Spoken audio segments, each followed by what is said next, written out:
Good morning mga kapakner, panibagong araw at syempre panibagong vlog tayo. Yan, at hinto nga muna si Mamboy sa pag-araro gawa ng matigas. Papatubigan muna. Bunga may tubig dito eh. Ayaw mapunta doon sa taas. Mababa yung tubig dito.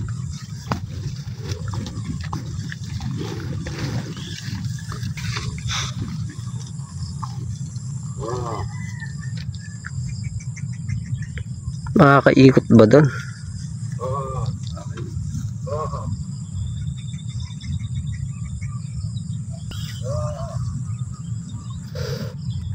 Kaya kahit mamayang hapon.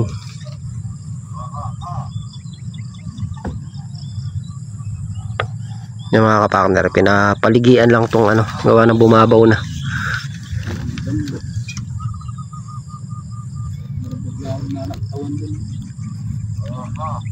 Ayun, nakaberde. Dalawa.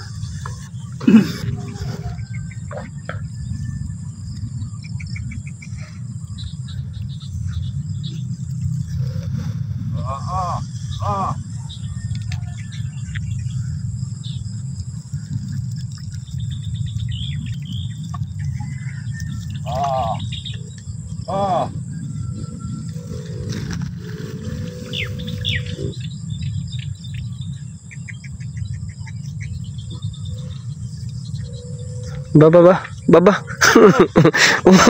Umuuwi si Tanggol ah. Bakit? Ayaw mo na.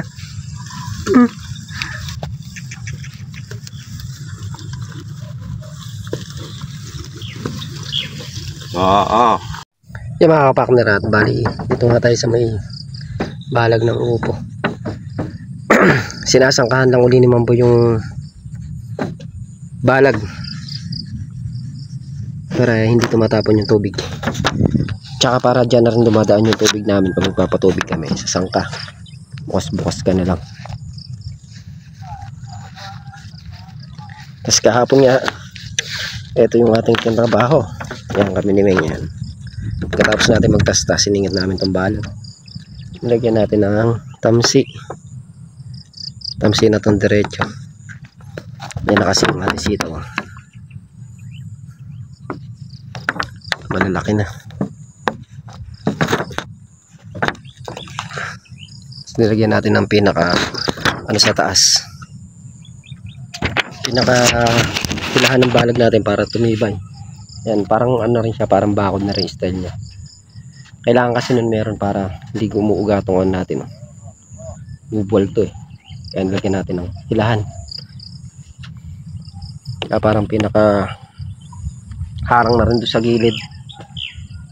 Para kung sakaling ano, di basta-basta makakaraan yung hayop tsaka mga nagpapakahayop. Ito paano may konting ano, depensa. Lalo na may ano tayo ngayon, may bago kaming tanim dito na ampalaya. Depensa na rin sa hangin yan. Hangin sa lamig. Si parang Carlo nga nag-i-spray ng sitaw. Ako ng mga kapakner mamaya,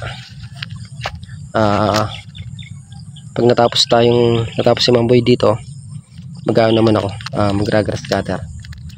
Tayo nga mayari si Mamboy. Yan, nagsara na kasi yung ano, pinakadaan tubig namin, kaya nadaanan ulit kay Mamboy.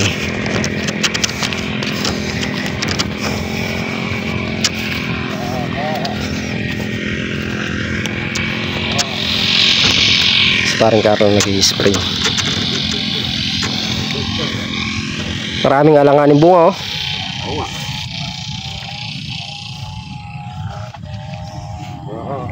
Yun ang daming bunga.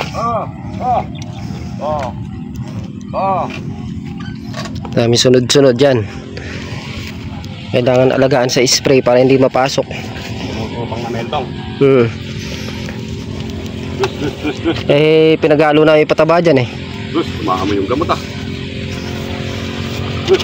Yeah, mga kapakner, at start na nga sa pag-grass cutter dito si kapakner.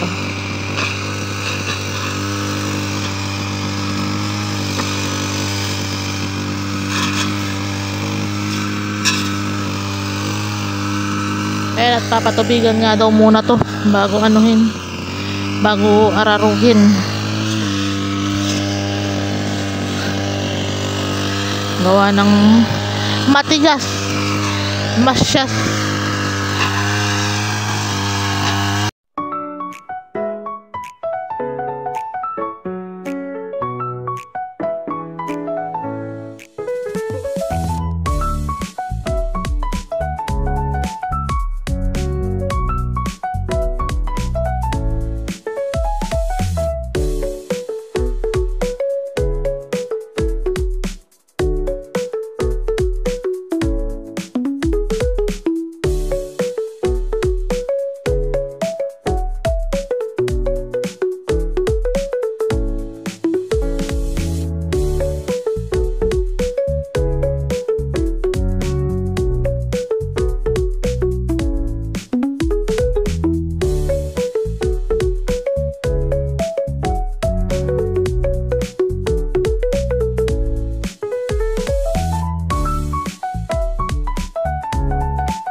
Yan mga kapakner, at nakayari na nga tayo mag-grass cutter doon sa baba.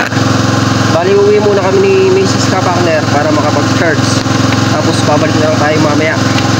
Siguro mga alas 3 o alas 4. Pagbalik natin, tatanggalin ko naman yung sa may balag. Tatastasin ko na mamaya pagbalik natin. Or ano, alambre. Alin sa dalawa yung gagawin natin mamaya. Yung mga kapakner, andito na nga tayo sa bukid. Bali, mag-ano muna kami. Didilig pala ng ano, palaya. Ito maya-maya pa, no? Grass cutter muna pala. Hindi muna dilig. Eh, mag-grass cutter muna tayo. Kaya mga kapakner, at mag-grass cutter daw muna sila. Ipalit tayo ng talim mga kapakner. Gawa ng mga talim. Ito na yung isang talim namin, no? Maliit na. Abay, bagya na lang kumakayod. Ito, kinuha muna natin yung talim nung kay Katrops para magamit natin. Mainit pa daw mga kapakner pag lalo dilig ng ampalaya. Kaya pamaya-maya. Kailangan natin hatawin yung trabaho dito sa kalamansi para makaluwag-luwag na kami. At nang kahit paano kapag relax balik-balik yung trabaho. Pagyari namin dito, doon naman sa gulay. Pagyari namin sa gulay, dito naman sa kalamansi. Ganyan lang naman ang trabaho mga kapakner. Pero kaya pa naman. Enjoy your meal. Enjoy your meal.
Kaya mga kapakner, bali nandito nga tayo sa may tanim na sitaw ni kapakner. Ayan.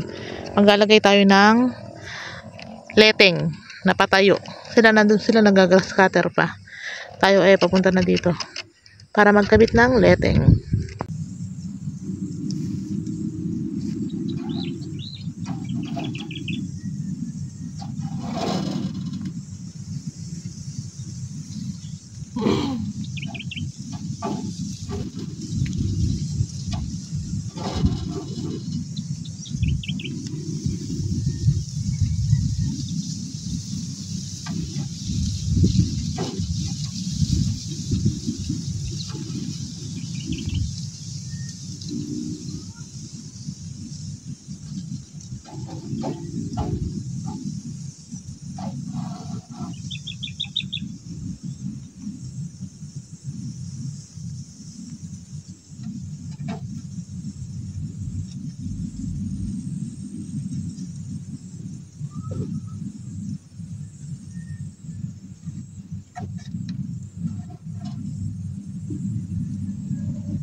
Mga kapakner, bali natapos na nga natin lagyan ng tali. Ito, isa, dalawa, tatlo. Yung panghuli, hindi pa natin nilalagyan. Gawa ng wala pa siyang mga taling ganito. Yung sa mga poste gano'n, wala pang tali. Kaya hindi natin nalagyan ng tali. Ayun na. Mag-i-spray na sila. Mga kapakner, at nakapag-grass cutter nga tayo doon ng kulang 6 na butas. Siminto muna tayo para tulungan si paring Carlo dito sa pagdidilig na ampalaya. Yan, parte-parte yung oras natin sa trabaho para maikutan natin lahat. Yung saka naman si dito sa baba, tapos natin grass cutterin.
Yan mga kapakner, time check.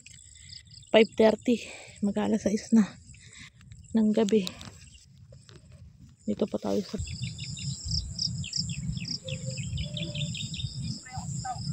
Sige! Mag-i-spray pa daw siya dito sa sitaw mga kapakner. Tayo naman, libutin muna natin yung sitaw dun. Yung malalaki. At pitas ng bukas. Ang ganda ng bundok. Ito yung mga na-spray na na-spray na damo. Tapos ito rin yung daan tubig na pinaano kay Mamboy kanina. Yun yung mga sitaw oh.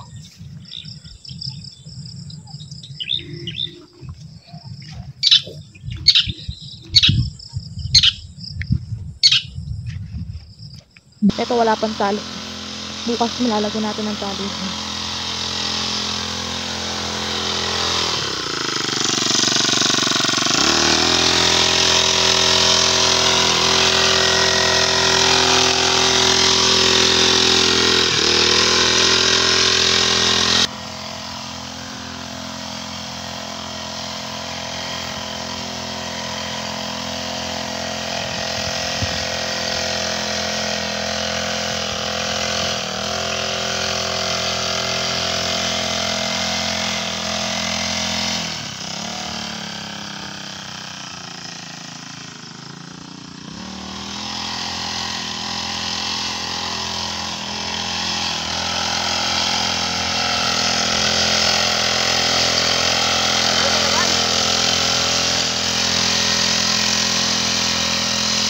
Yan nga mga kapakner ang kaganapan ngayong maghapon.